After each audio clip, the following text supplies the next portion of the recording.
أعوذ بالله من الشيطان الرجيم. بسم الله الرحمن الرحيم. اقرأ باسم ربك الذي خلق. خلق الإنسان من علق. اقرأ وربك الأكرم الذي علم بالقلم. علم الإنسان ما لم يعلم. نحمدہ و نصلی علی رسولہ الکریم، اما بعد. میری عزیز بہنوں، السلام علیکم ورحمۃ اللہ وبرکاتہ. امید ہے آپ تمام لوگ بخیر و عافیت ہوں گے، صحت کے ساتھ ہوں گے، ایمان کی بہترین حالتوں میں ہوں گے اور خوش و خرم ہوں گے. اللہ سے یہی امید کرتی ہوں اللہ تعالیٰ آپ سب کو اپنی حفظ و امان میں رکھے، ہر طرح کی مشکل پریشانیوں، آفتوں، مصیبتوں، بلاؤں سے محفوظ رکھے اور اپنے حفظ و امان میں رکھے. آمین یا رب العالمین. تو میری بہنوں، آئیے ہم آج انشاءاللہ تعالی ہم سورہ الفرقان کا رکو نمبر 4 آج اس کی تفسیر دیکھیں گے. تو سب سے پہلے ہم دعا پڑھ لیتے ہیں کہ رب اشرح لی صدری ویسر لی امری واحلل عقدۃ من لسانی یفقهوا قولی رب زدنی علما اللهم انفعنا بما علمتنا وعلمنا ما ينفعنا وزدنا علما رب یسر ولا تعسر وتمم بالخیر. اعوذ باللہ من الشیطان الرجیم. بسم اللہ الرحمن الرحیم. وَلَقَدْ آتَيْنَا مُوسَى الْكِتَابَ، اور تحقیق کہ ہم نے عطا کی موسیٰ علیہ السلام کو کتاب. یہاں پر میری بہنوں کتاب سے مراد کیا ہے؟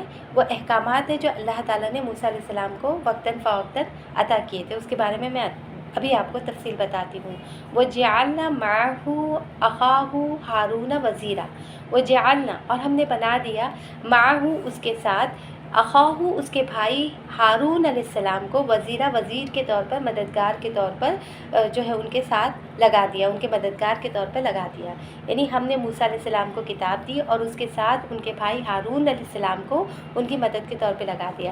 آپ نے پڑھا ہے نا کہ جب اللہ تعالیٰ موسیٰ علیہ السلام کو نبوت عطا کر رہے تھے تو موسیٰ علیہ السلام کہنے لگے نا کہ اللہ تعالیٰ میرا بھائی تو مجھ سے بھی بہتر ہے، وہ مجھ سے بہتر خطیب ہے، بہتر بات چیت کر سکتا ہے، اللہ تعالیٰ اس کی طرف نبوت بھیج دے.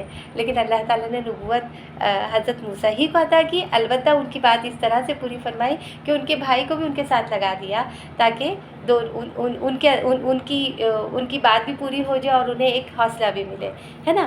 تو میری بہنوں یہاں پر دیکھیے کہ یہاں کتاب سے مراد، جیسے یہاں پر ہے نا کہ وَلَقَدْ آتَيْنَا مُوسَى الْكِتَابَ، تو یہاں کتاب سے مراد وہ کتاب نہیں ہے جو نارملی ہم توریت کے نام سے جانتے ہیں اور حضرت موسیٰ علیہ السلام کو اللہ تعالیٰ نے مصر سے نکلنے کے بعد دی تھی، بلکہ یہاں پہ مراد وہ ہدایتیں ہیں کہ جب نبوت پہ سرفراز ہو گئے، حضرت موسیٰ علیہ السلام کو نبوت مل گئی، تو نبوت ملنے کے بعد سے لے کر مصر سے نکلنے تک موسیٰ علیہ السلام کو جو ہدایت دی جاتی رہی، تو وہ باتیں اس کے اندر شامل ہیں. ان میں وہ خطبے بھی شامل ہیں جو حضرت موسیٰ علیہ السلام نے فرعون کے دربار میں دیے تھے، وہ ہدایتیں بھی شامل ہیں جو فرعون کے خلاف جد و جہد کے دوران آپ کو دی جاتی رہی. یعنی قرآن میں جگہ جگہ اس کا آپ کو ذکر ملتا ہے الحمدللہ، اور ہم پڑھتے بھی رہتے ہیں. تو اس کے بارے میں ہے کہ وہ چیزیں توریت میں شامل نہیں کی گئی. توریت کا آغاز تو ان احکامات سے ہوتا ہے جو ہے نا مصر سے نکلنے کے بعد، یعنی مصر سے خروج کے بعد جو ہے، آپ دیکھیں طور سینا پر اللہ تعالیٰ نے حضرت موسیٰ علیہ السلام کو کتبوں کی شکل میں جو احکامات دیے تھے، جو مطلب تختیاں دی تھی، اس سے جو ہے توریت کی شروعات ہوتی ہے. تو یہاں پر پھر بات کون سی ہو رہی ہے کہ توریت سے پہلے، جب نبوت کے بعد آپ کو جتنی بھی ساری ہدایت، احکامات اور ساری کچھ آپ کی رہنمائی کی گئی، اس سے مراد وہ چیزیں ہیں. تو اللہ تعالیٰ یہاں پر فرما رہے ہیں کہ ہم نے موسیٰ علیہ السلام سے کہا کہ تم کو مطلب موسیٰ علیہ السلام کو کتاب دی اور ان کے بھائی ہارون علیہ السلام کو مدد کے طور پہ لگایا اور ان سے کہا فَقُلْنَا، پس ہم نے کہا اِذْهَبَا، ہے نا، فَقُلْنَا اذْهَبَا، کہ تم دونوں جاؤ إِلَى الْقَوْمِ، ایسی قوم کی طرف، قوم کی طرف، یعنی یہاں پہ قوم سے مراد پھر کون سی قوم ہے؟ فرعون کی قوم ہے نا، جس کی طرف جانے کا حکم دیا گیا تھا. تو ان سے کہا کہ جاؤ اس قوم کی طرف جس نے الَّذِينَ كَذَّبُوا بِآيَاتِنَا، جس نے جھٹلا دیا